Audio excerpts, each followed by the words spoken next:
Welcome to episode 125 of the Sports Geek podcast. This week I chat with Joe Gottfried about integrating partners in digital in Toronto for Maple Leaf Sports and Entertainment. Welcome to the Sports Geek podcast, the podcast built for sports digital and sports business professionals. And now, here's your host, who knows sports is a 24/7 business, Sean Callanan. Thanks, DJ Joel. My name is Sean Callanan, and you are listening to the Sports Geek podcast. Tell me where and how you are listening to the Sports Geek podcast. I know you can listen to it on iTunes and Stitcher and SoundCloud. Have I converted you to Pocket Casts? I'd really like to hear, one, what tool and how you're using it. Are you listening to it on the website? Are you listening to a specific podcasting app? Please send me an email, sean@sportsgeekhq.com. I'd love to hear how and when you're listening to it. Or send me a message on the Sports Business Slack. If you haven't joined up, go to sportsgeekhq.com. We are getting very close to 500 members and are very humbled by the response and some of the activity that's happening in there. So if you're not in there already, please drop me a line and get an invite at sportsgeekhq.com/Slack. I'd love to have you in there and talk to you in the Sports Biz Slack.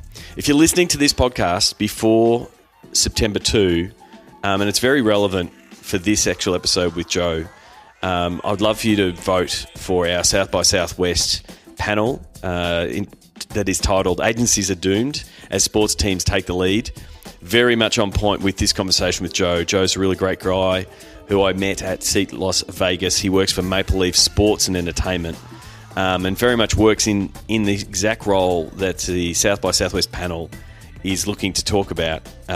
We've got Peter Sorkoff from the Atlanta Hawks, Jane Busman-Wise from New York FC, and Lenny Go from Tradable Bits on the panel. So if you have not yet voted, and it is before September 2 and the voting is still open, please go to sportsgeekhq.com and follow the prompts to go through to the South by Southwest panel, or simply type my name in the South by Southwest panel picker and you'll find it. I really appreciate that vote. But here is my discussion with Joe, and I hope that after listening to this, you'll want to hear more and you'll go to that South by Southwest panel picker to vote. Here is my chat with Joe Gottfried from Maple Leaf Sports and Entertainment.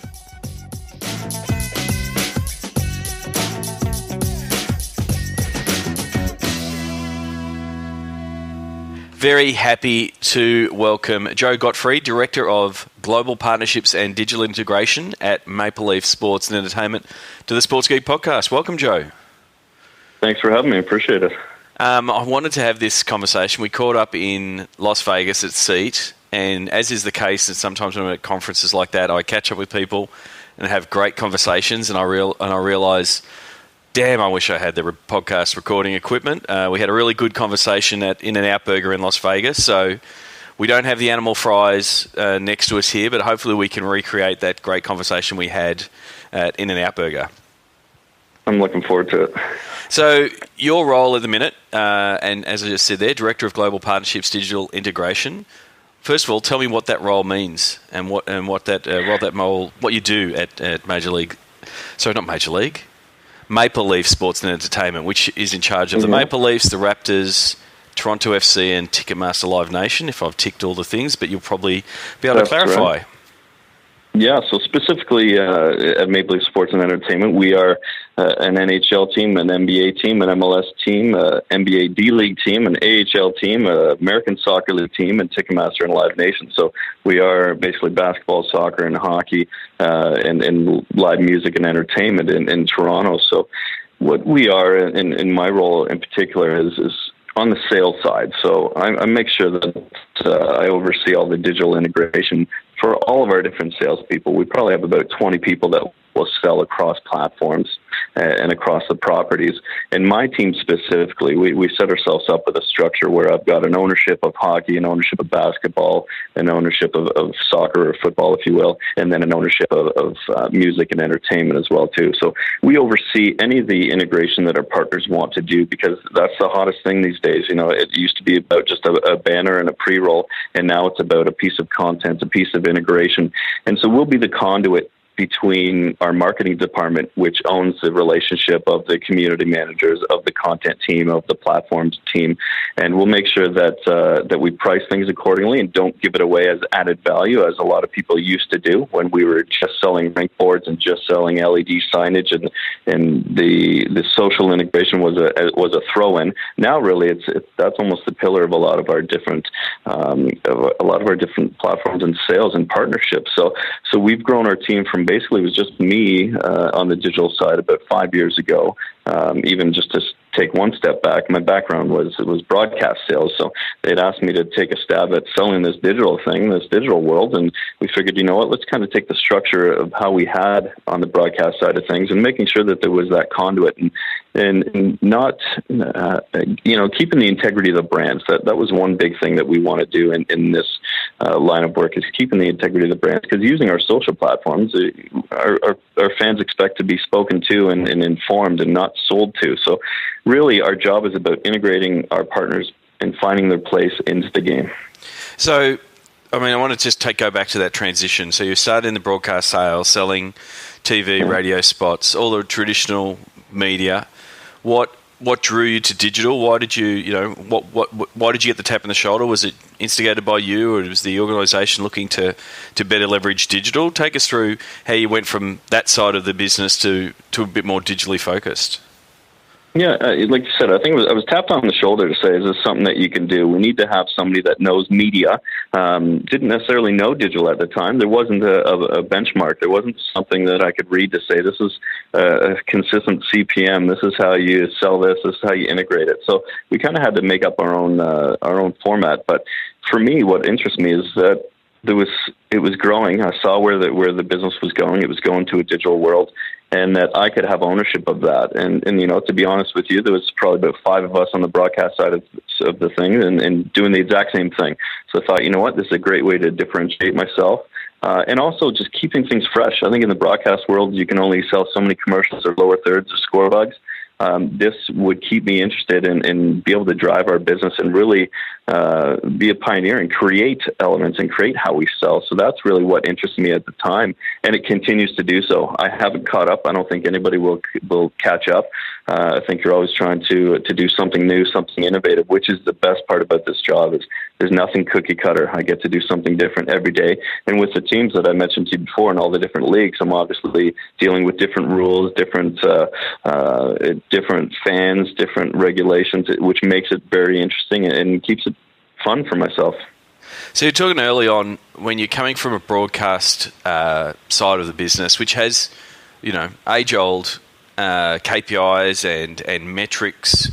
Don Draper was selling, broadcast back in the day. Now you move to digital, where it is like a new landscape, where it, making it up isn't quite the right term, but you had to come up with terms that were that sponsors who were still coming to the space just as green. It's not like they came to the space going, we know exactly what we want, we know exactly how to measure it. How has your broadcast background and then sort of mashing that together with what digital is, how do you come up with those, hey, this is what success is, this is what you're going to get as part of your campaign, getting things like CPM or acquisition of customers? How have you tried to merge those two worlds together to get outcomes? Yeah, that's a great question. And to start, there was a few industry, I guess you can call them regulations, where that it's a $15 CPM on a banner is okay, a $40 CPM on a pre-roll is okay. But it was really that social integration and how to price that. And luckily enough, we had brands that are very high profile, so you could put a number to it and just say that is the number. But knowing my background on the media side of things, dealing with agencies, you had to have the answer. As long as you had the answer, not just a dartboard answer, it's, okay, I'm estimating that our following is going to grow by X amount of percent. So by the end of the year, we're going to have X amount of followers, X amount of interactions. 5 years ago, it was likes and follows, and that's about it. Now there's so many different ways that you can measure this, and we've grown our team. I can go into that later about how our business intelligence team has grown. But really, it was about making sure you had the answer. A lot of the time, you were very much educating your partners, and we still do educate our partners. A lot of partners will say, I want to do something socially, and you ask them why, and they say, I don't know, or it's because everybody else is doing it. So there aren't necessarily a lot of partners that have KPIs until the last couple of years, where it was about literally selling a product or drive to a store or testing a product, or sometimes it might even just be, I want more followers on my page. So really, you had to go in and listen. Again, nothing being cookie cutter. The old process of, we have a package of, you can sponsor the schedule page and here's how much it costs. Well, no, it's let's go in and listen to our partners first and see what their objectives are. So really, coming out of that, what we want to do is then put together a full package that is fully integrated and full 360, where what we're doing in Arena is consistent with what we're doing on social, is consistent with what we're doing on .com. So that's really what we want to make sure, is that there's consistency across the board. And that's why we've got the conduit between us and our other salespeople to make sure we know on the Raptor side of things, the ownership of preseason or ownership of training camp is already sold, so you can't go out and pitch that idea, but it is available over here, or something is available on another team. So really making sure that we communicate internally how we sell is really key on this side, and making sure we're consistent with those partners. So now our partners are more educated on how they want to measure, but still not everybody is. So again, we started off with, here's a number, and almost reverting it back to a cost per thousand. But the problem with social is hopefully your following is growing every day. And we were lucky enough, even just on the basketball side of things, saw that our Raptor fans outgrew our Maple Leaf fans, which we never thought would be possible. So making sure that you adjust on the fly on how you sell, whether that's your costing, but having those answers, you can't just have a dartboard answer. So making sure that you relate it back to a CPM or some sort of process that you can explain to your partner, because just having a number isn't going to cut it, especially when it comes down to agencies. Yeah, and it's really important that number is custom to what their objectives are and also what their knowledge is of the space. If they're just coming at it from a TVC, type of thing, then you need to reframe all your digital numbers into that same language, so they know how many people are going to see it and things like that. And so that's part of that education process, isn't it?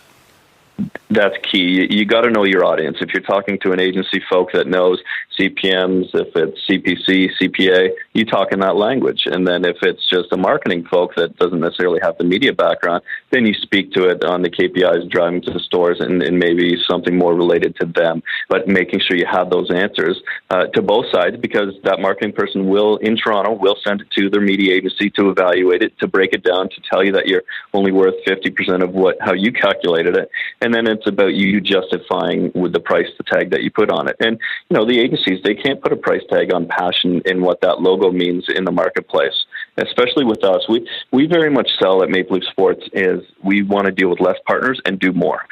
You might walk into opposition arenas and see 3 car partners. Well, we don't do that. We make sure we only deal with one and do more with that partner. So it's clear in our partners' minds and in our fans' minds that our auto partner on the Leaf and Raptor side is Ford. There's no doubt who the official partner is. And that has value to it as well, too. Selling exclusivities, knowing what your property is worth in the space, to say, if I did want to go sell to 10 other advertisers in the auto category, what is that worth? And then making sure you get that money back from your official partner as well, too, because that is value. So making sure you have that in your upfront deal when you do sell that, and knowing that there is a price for exclusivity, that's key as well. So you're sort of saying where your team sits as far as it's sort of in between traditional sponsorship and the digital team. And I often joke that I spend a fair bit of time in that space, and that I'm sometimes like a digital divorce counsellor, making sure that those two parties work. You've just given a bit of a laugh there. How because sometimes they can be pulling in opposite directions in some instances. How do you make sure that the commercial and the partners are happy and getting results, but then also, the digital team is not feeling weighed down with campaigns that are mistargeted or those kind of things? How do you manage that balance? That's a great question, and I laugh because when we first started having a digital salesperson, I think everybody downstairs in our marketing department was scared. You know, they thought that we were just going to sell everything and just logos everywhere. And I promised them I would keep the integrity of the brand. And a key part of that was structure, how we structured that. They didn't want 20 different salespeople going down to talk to the community manager to say, put my post up, or what's a piece of content I can own, because they don't know if that piece is worth $50,000 or if that's a $1 million deal, and they don't know which one has priority over the next. So making sure that there's structure on how we integrate it, and really creating a process. Process was big around here, and earning that trust of our marketing department to know that they knew what we were doing, that we weren't just going to slap logos on things, that we were going to make sure that the program worked. And really what we also started doing was including the community managers in a lot of our sales pitches, which gave clout to the process of selling, where it isn't just sales guy here that's pointing fingers and saying, this is, yeah, we can do it. Yes, we can do it. Well, right away, we have the community manager saying, no, that idea is okay. But if we shifted focus to execute like this, we would get more likes, more followers, and it would have more. It would resonate better with our fans. So really including them in the process, making sure that we set up a good structure and have people follow that, because we will have a lot. You know, we had people that would go rogue and just come up with an idea and sell it and send it down to marketing, say execute. Well, no, we don't do that anymore. We got to make sure that we follow that process and structure, and then they know. And once we started getting the trust, it was about building trust with marketing. And really, sometimes we've had to say no. It's if it doesn't make sense for us, you don't want to just slap logos on things. You want to make sure it's consistent with what, like I said, what you're doing in building and what you're doing socially on .coms, and it has to be consistent. So having them in the idea, approving the idea at the forefront before the signatures on the deal really helped out. And it was really about building that trust over the years. And now we've had that probably about 5-6 years strong. They trust us and how we sell. And so is that process, I guess, two-way? One, commercial team having a partner that wants to do something and they've come up with some idea or campaign, or whether it be, you know, digital and social components, and they sort of come back to digital and say, hey, what do you think? But is it also, like, I work a lot more on the digital side with the digital team and the content guys, and one of the things I'm always telling them is to have a bit more of a commercial focus. If you're going to produce a really killer piece of content or a fan engagement campaign, or, you know, a specific piece of content or on a new platform, you know, like Snapchat or something, to have that commercial focus, say, hey Joe, we've got this property, we think it's something a sponsor might like, but we haven't, you know, it's your job to monetize it. Are they sort of almost in that, again, that old style, hey, we're pitching a new TV project, what do you guys think? Can you fill sponsors for it? Is it happening both ways now? It is now. It wasn't at first, and I think it was that fear of slapping logos on everything and overselling things to our fans. But they realize when you do it in an organic way that actually makes sense, with a product that makes sense. We had challenged them because, you know, we can only bring forth so many partners and so many ideas. We've asked them, come to us with ideas. Also, some people might think that Maple Leaf Sports and Entertainment has budgets that allow us to do everything. Well, we can't always afford to send a community manager on the road, or, you know, the community manager wants to execute something but just doesn't have it in the budget, or something comes up in mid-year that you didn't budget for. Well, the best way to get that done is have somebody pay for that. So if they can think, oh yeah, I've got this great idea, and I think an insurance partner would really fit well in this idea, I'm going to go to my GP partners and show them how this could work. So almost have them pitch us in reverse and giving us a couple examples of how this could work. Then it makes our process easy, because we've already got buy-in from marketing, and they want to do something that's new or cool, or what's that new innovative piece that they want to do something with? How can they get that paid for? How can they get a body on the road, or that extra videographer or something like that? Making sure that they come to us. They know that that's a great way to get those things done, where before they would just get to know and shut down the idea.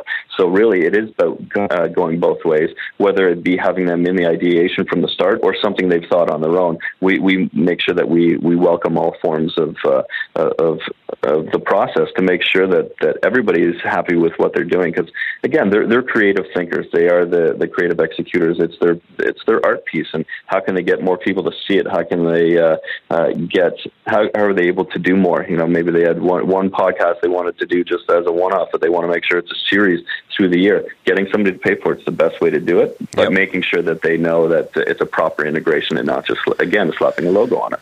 Yep. So one of the things that commercial guys are around, because they're all about sales and getting the sponsorships and hitting quotas and bringing in revenue, which is their role, is that sometimes you end up with a square peg round hole, and you're trying to figure out how this product or how this service can fit in or under, in your case, multiple brands. Have you ever had an example of that where you're sort of racking your brains going, how am I going to make this work?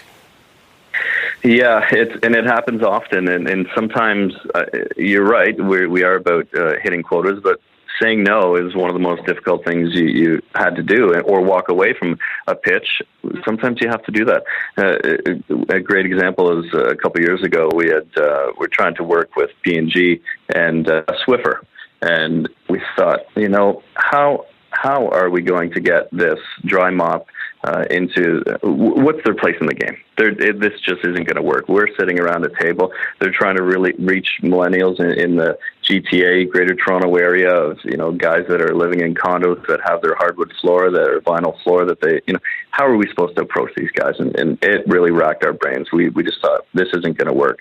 And finally, light bulb clicked off that we've got the most prestigious hardwood in Canada, being our Raptors court. How do we make sure that everything surrounding the court is related to Swiffer?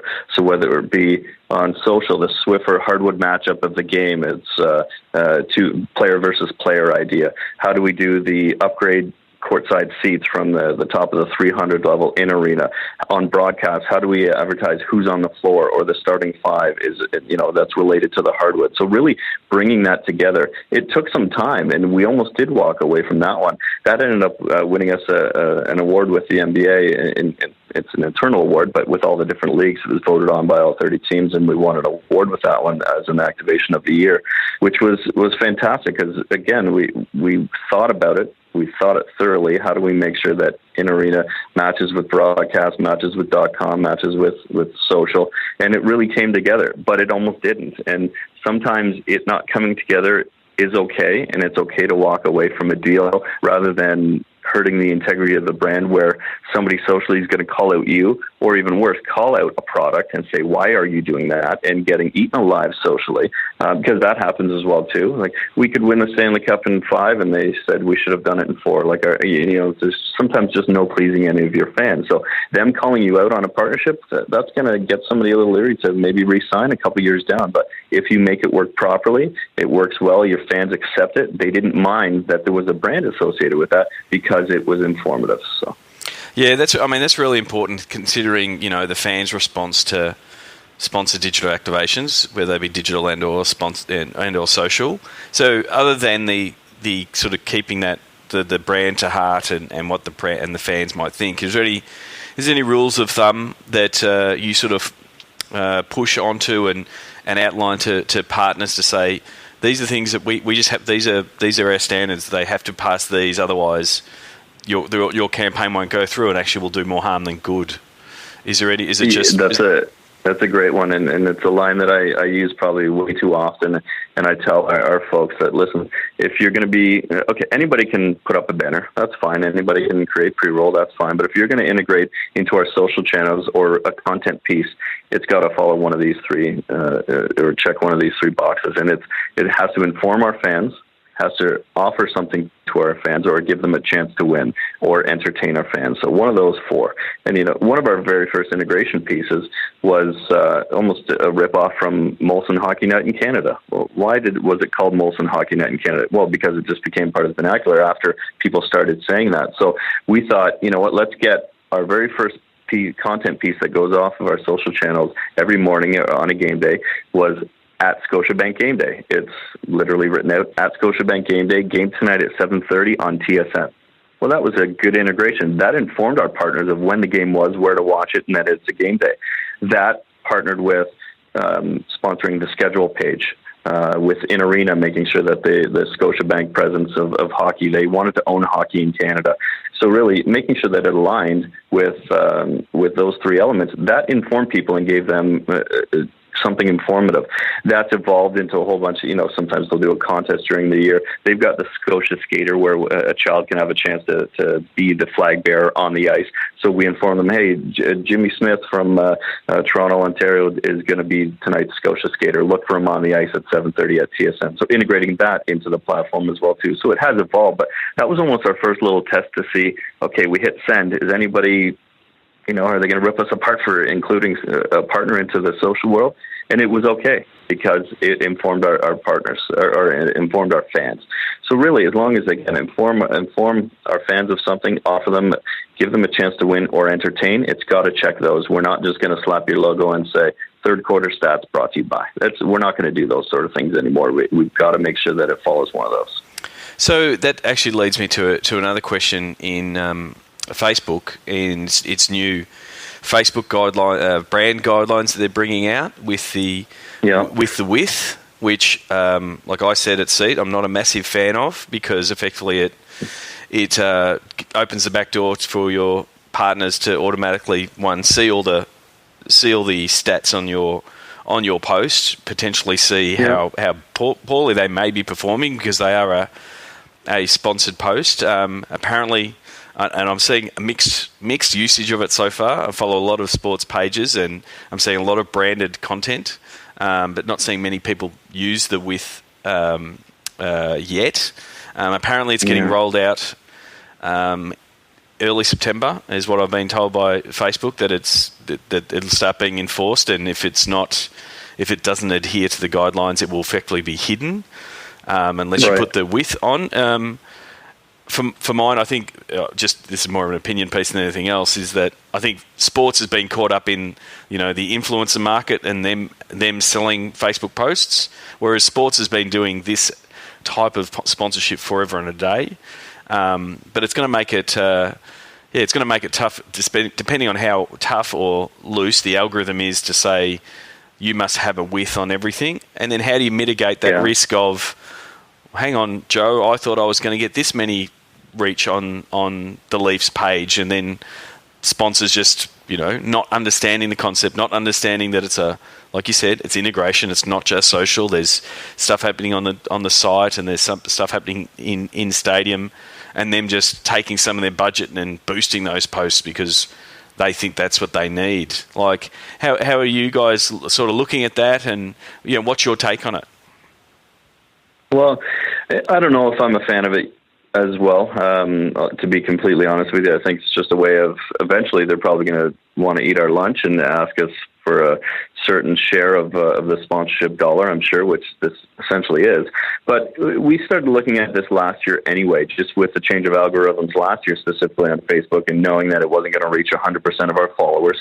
We thought, let's start making sure that partners put some dollars behind posts and to promote them. And so what we're really doing now is ensuring that anybody that has a integrated content piece, it has to be a content piece. We wouldn't do that on that simple Scotiabank game day piece, but if it's a video piece or something consistent, we're basically taking about 5 to 10% of the social budget that we've pitched and ask them to spend that to boost posts as well too, just to ensure that we're getting the maximum followers and reach that we can.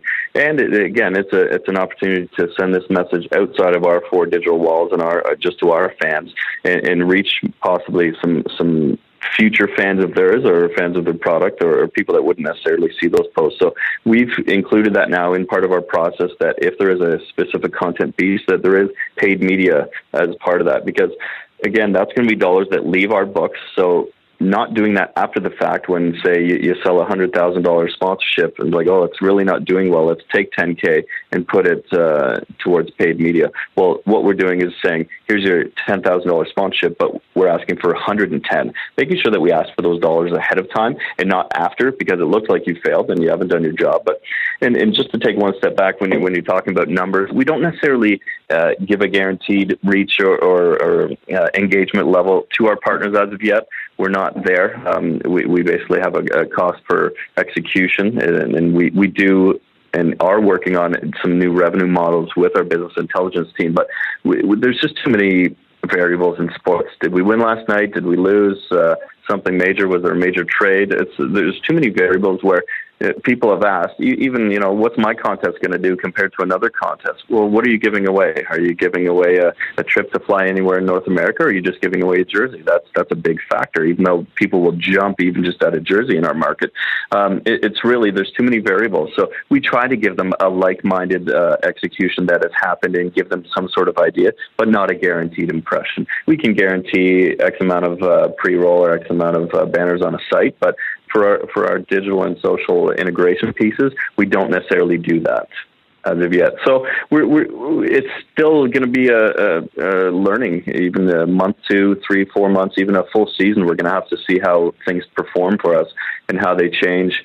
And was 5 to 10% of that social budget enough to boost posts? I'm not sure, but we'll see. It's going to be a work in progress.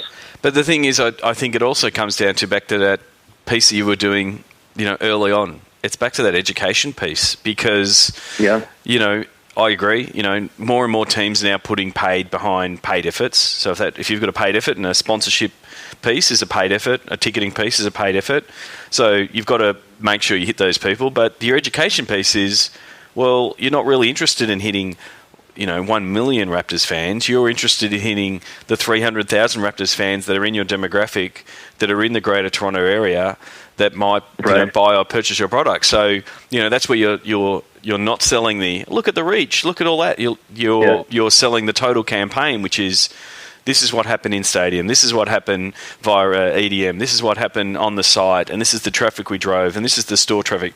So if you put all your eggs in one basket and a sponsor's sitting there going, how did my Facebook post go? Then you are going to be, it's not going to work. But if it's completely integrated, and I think that's going to be the strong debate. I think it's going to be the way with Facebook is if you're saying, well, no, they haven't paid for this Facebook post. That's just one piece of a really big equation.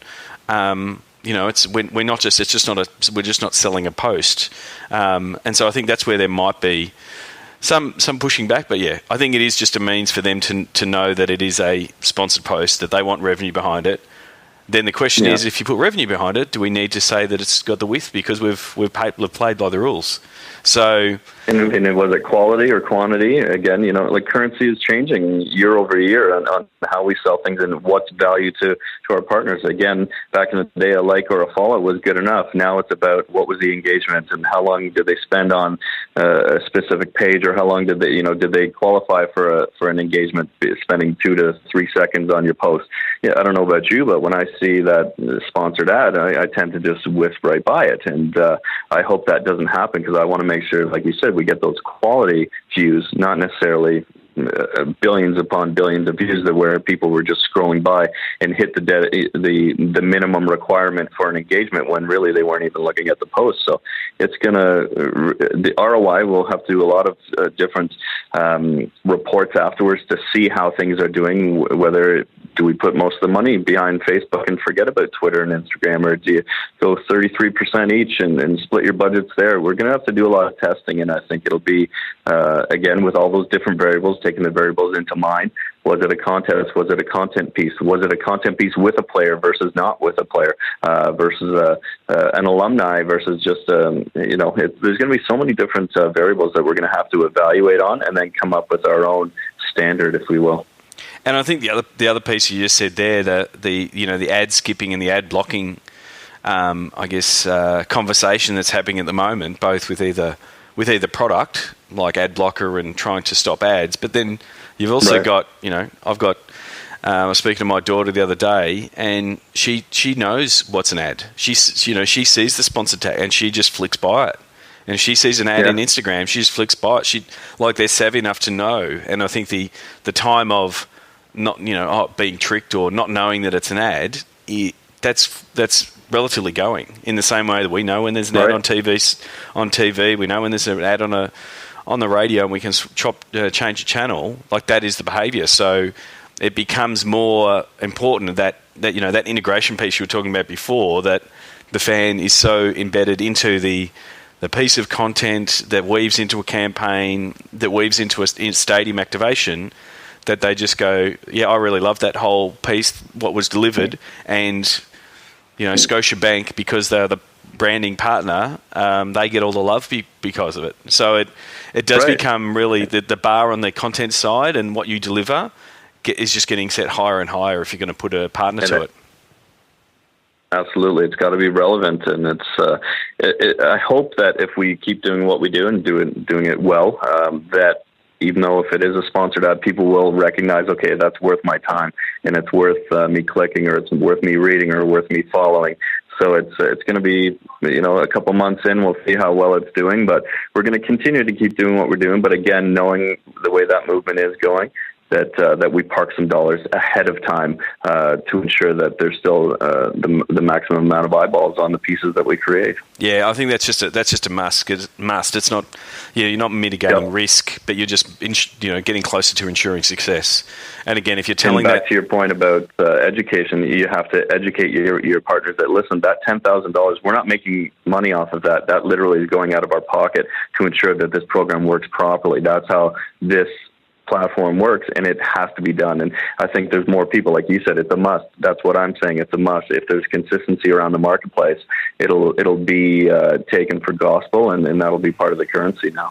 And you've already spoken about it, and it just seems like it is second nature. But how do you get the traditional in stadium and the boards and things happening in stadium and connect that with digital? Is that just when you've got a partner, you're sort of ticking the box of all the different opportunities they've got with either one team or across all of the teams, and you're just saying, if you've got stadium, you definitely need digital to support that. And you need social to support those options. Is that pretty much it's just trying to get that mix across all the assets that you have?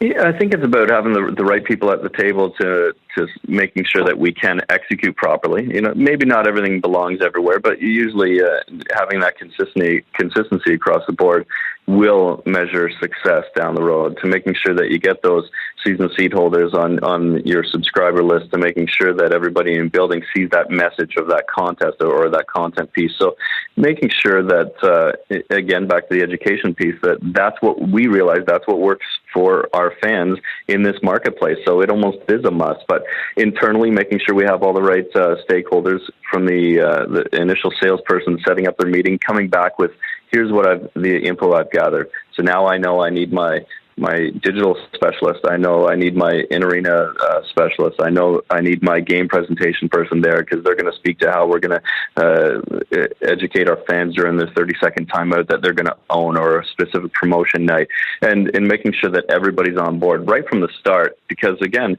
somebody might have a better idea on how they can execute their LED signage based on what that promotion's supposed to be. Or, we've got a new projection screen on the ice in the court. This is a really cool way that you can inform your fans of your messaging. So right away, making sure that initial salesperson has everybody, all the key stakeholders at the table, coming up with those ideas and how it works in their space. And the last one was, you said early on, like sponsors early on were asking for likes and follows. That's obviously changing. They're seeing the market move and what they want. What are sponsors asking for the most these days? What is there a hot item in your pitch deck that they're saying, Joe, we want more of that? Can you get us more of that? Yeah, it's integrated content. It's again not just slapping a logo on a piece, but it's how can we organically find our place in the game and it not be BS to your fans. It's an example would be Sport Check, which is a sporting goods realtor in Canada, and their tagline was "Your better starts here." So we thought, okay, you know what? How does that work into our game? So for the Toronto Maple Leafs side of things, they're going to sponsor training camp. They're going to sponsor anytime there's player movement, somebody coming from the minor leagues to the major leagues. So that's some consistency through the year. Your better starts here. It's about training in the off season or towards free agency in July. They sponsor all those posts surrounding any movement around there. So really, making sure that you listen and find their place in the game, but really they wanted sponsored content pieces. So through training camp, we know we've got lots of that's where, okay, it's September, people want to see hockey again, so they want to see the new kids on the ice. We're pushing out those content pieces through the year when they want to be informed about when a player gets traded or a player comes from the minors to the majors. There's a content piece. So having those specific content pieces through the year or planned out, sometimes it might just be they want to be active during October, and how can you find their place there? It's it really content, video is the major thing everybody wants, but also having consistency through the year, which is hard for some people, and everybody can do their plays of the day or plays of the week or plays of the month, but really it's about finding those other places that can be consistent. And it's about content, and video is what all of our partners are asking for right now. Yeah, and that is a trend the world over. If you get a good content team in place and then they start having that commercial focus, they can say, hey, we're now going to do this special 3-minute web series, profiling the players in training camp, and you can go, great, I know I've got, that's it, I want more of that. And it makes it far easier for you to go back to partners and say, Sport Check or whoever, we've now got this piece, who wants it? And effectively you can create a bidding war amongst your own partners if you're just getting this really high level of quality content coming down the pipeline that has the opportunity to be commercialised, again, in an integrated manner, because it works quite well. That's right. And, sometimes you might have come up with an idea and the deal falls through and doesn't go for whatever reason. Or, again, you might have had to say no. You've got that funnel of ideas already ready to go that your marketing team wants to execute or can execute. How can you, refurbish that for somebody else in an organic way? Again, not just slapping a logo on. It might be a year down the road that you realize, hey, that might work for this new pitch. Let's do it. And making sure that it, again, keeps the integrity of the brands. And a lot of people are coming to us, again, I want to be on social. But we've kind of set a guideline of not everybody belongs there. Your brand isn't big enough or your partnership isn't big enough. You have to hit a certain threshold to be on those channels with us. But a lot of people, I think that it's infinite, but it really isn't, because it's going to just become social spam eventually. So making sure the stuff that we do is extraordinary, making sure that it fits, and that it works for them and us. It works for both sides. Yeah, I think that is vital, like limiting the amount of posts and sort of keeping them at a premium, because the easiest thing is yes, you can always add 20 more tweets or 20 more Facebook posts or 20 more Instagram posts, but automatically, if everyone can get access to that, then the value that you're pushing goes down. And you're right, you end up in that social spam space, which is somewhere you don't want to be. You don't want your fans tuning out if you're not getting the mix right. And don't forget, they still have to do their job and report on the team. That's what the platforms started off as. So they still have to do their job, let alone our integration job, right? Exactly. Well, I'm going to wrap up with the Sports Geek Fast 5. What was the first sports event you ever attended? With my dad, Toronto Maple Leafs, which is now where I work with. I'm honored to work here after all this time. But my dad at Maple Leaf Gardens, which was our original stadium we had, I remember walking through and being squished with 15,000, 16,000 people after the game would end, trying to hold his hand and not lose him. And it was there was no easy way out of that building. It was probably a definite fire hazard at the time, but being 5, 6 years old, that was just, I still remember the smell and the look of the place. It was something else. Just, first ever, and I still love going to games with my father. Terrific. And food at sports events, that's changed over the years. Do you have a favourite food at a sports event? I know it's changed, and I like when I go to opposition stadiums and trying something new, but I still like going to the classic hot dog, because I think you can almost gauge what sort of experience you're going to have based on that hot dog. And I think there's the trigger memories as well, too, from when you were a kid. So definitely a hot dog. Very good. And what's the first app you open in the morning? And it's more on a personal basis. Instagram. I just want to see whether, what my friends got up to the night before, or the teams, or it used to be Twitter, but more recently, I'm more of an Instagram kind of person. So, in Instagram, are you going to the feed, or are you looking at the Instagram stories? A little bit of both, and definitely more feed to start off the morning, and then I'll get on the train and get into the stories, because I've got about an hour train ride into Toronto. So I've got time to check out almost all the different platforms, but I start with Instagram feed and then stories. Oh, terrific. Is there anybody you should that the Sports Geek podcast listeners should either follow or read or catch up with in the internet? Is there someone that is your go-to source?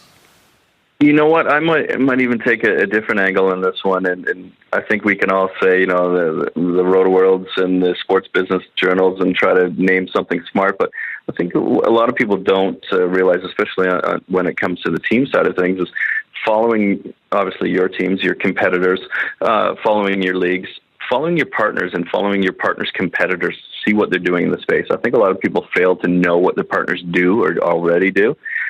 So if it would just be 2 seconds of advice is making sure that you follow what your partners and your competitors to your partners do, just to making sure that they're going to be ahead of them. Yeah, that's a really great tip, because there's nothing better, especially when you're in those pitch meetings and you're able to say, oh, we're going to do this, unlike your competitor that did this, and this is why it didn't work. That just gives you so much kudos to be able to bring that up in one of those meetings. And sometimes you might be at an agency that represents one of your partners, and you forward that piece already in advance just to educate them, pass along the knowledge to make sure that they look smart in front of their clients as well, too. So I think it's, and of course there's always the dailies and your local dailies. And the one thing is recently I've only been starting to do this more and more, is checking the international teams, your international footy teams and different rugby leagues, because, it might not be relative to your sport, but the execution that they've done is something completely off the wall, or there's a new technology coming out of Ireland, or there's something coming out of Australia that I want to know about, because I want to be the first that does something here in Canada specifically, or first in the NHL, or first in the NBA. So I think making sure you look outside of your own four local walls, you have to do that to make sure you're educated. Yeah, I think that's also important, both from I agree with the global point of view, but then also, in other industries, because you're in, with working with Ticketmaster Live Nation, you get to see what all the concerts and what, musicians are doing. There's stuff that's happening in, I guess, adjacent industries in the entertainment space that sports can look at and go, what's our tweak? One of the phrases we like to use is steal with pride. Steal it, take it, twist it, make it your own. It's then your own because it's for your fans. But there's and do it better. Exactly. It's all because it all comes down to execution. Yeah. Ideas are plentiful. It all comes down to execution in the end. What's your social media MVP? We don't award any co-MVPs here. You have to pick one. So I can't duck out. I can't duck out by using all three in different ways. Yeah, no, exactly. You know what? I've got to give kudos back again to Instagram and basically stealing Snapchat's thunder. I think they already had a good product that I thought was going to take a lot away from Twitter and Facebook, which they have. And now they've taken away from Snapchat specifically as well, too. So I think they're on the track to growing faster than in adapting to what millennials wanted, what their fans wanted. I think they've done a great job with not just offering one product. Now they have two really killer products within one app. And they continue to grow. So I'm going to have to throw it over to Instagram without bowing out to saying all three. Well, very good. That's a very considered response, and it is interesting seeing people's differing reactions to, I guess, Instagram stories. You have the young kids who are diehard Snapchats and are really angry that Instagram has stolen it.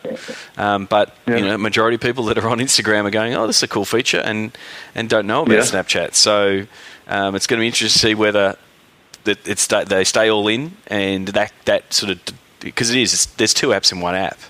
Whether that continues to grow, or potentially it might actually get people to use Snapchat to go, oh, I now understand these disappearing messages.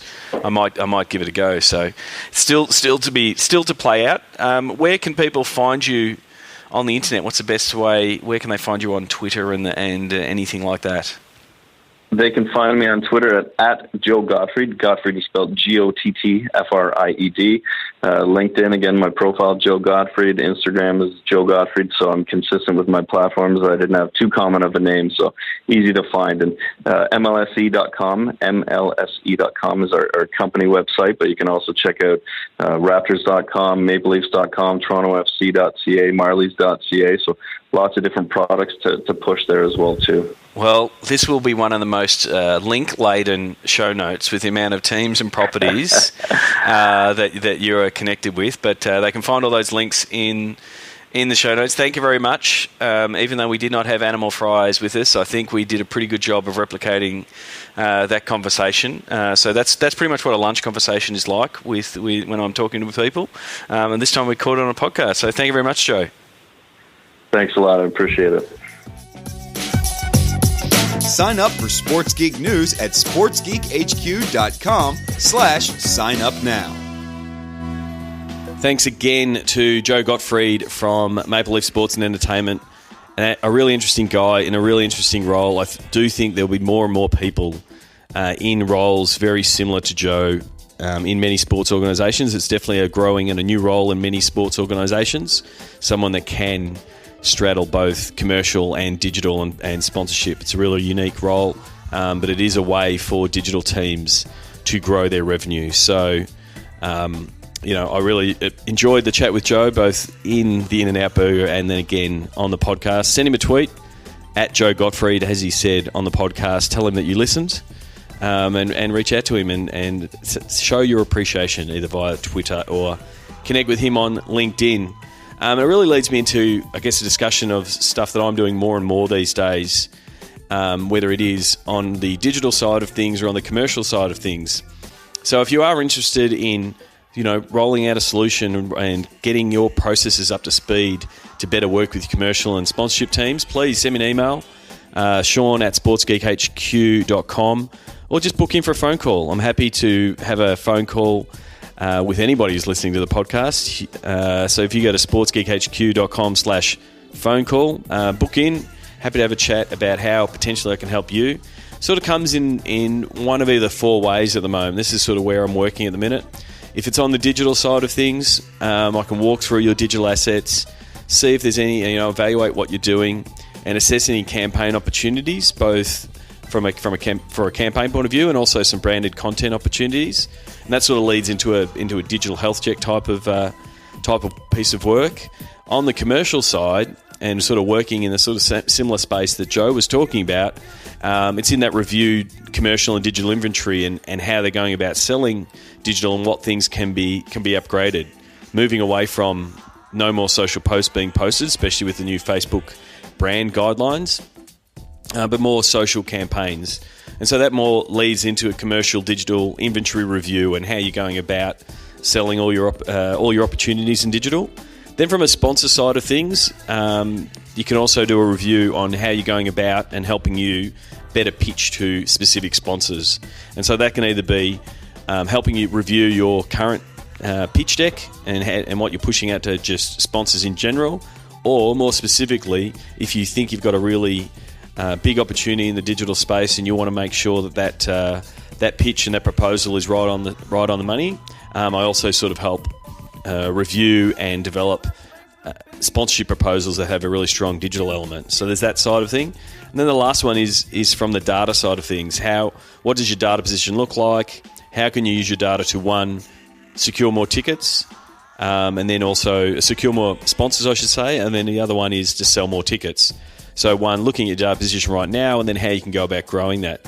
So there's sort of the four ways that I'm currently helping teams. If you're interested in that kind of thing and you think I can help you or your team, either in a short or a long-term capacity, as I said earlier, drop me a line, either Sean@sportsgeekhq, or even just book in straight away for a phone call, sportsgeekhq.com/phone call. And as I said, as I'm wrapping up this episode, if you are listening to this before September 2, and you've just downloaded it and you're one of these people that listen to it straight away, first of all, thank you very much.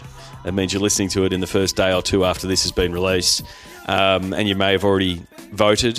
If you have, thank you very much. But you can go to sportsgeekhq.com South by Southwest panel picker, or just go to the Sports Geek website and you'll see a link to it to vote up my panel. And it's the same offer that I put up for any iTunes reviews. If you vote up my panel or leave an iTunes review, I will buy you a beer next time I see you, or a wine, or whatever your drink of fancy is.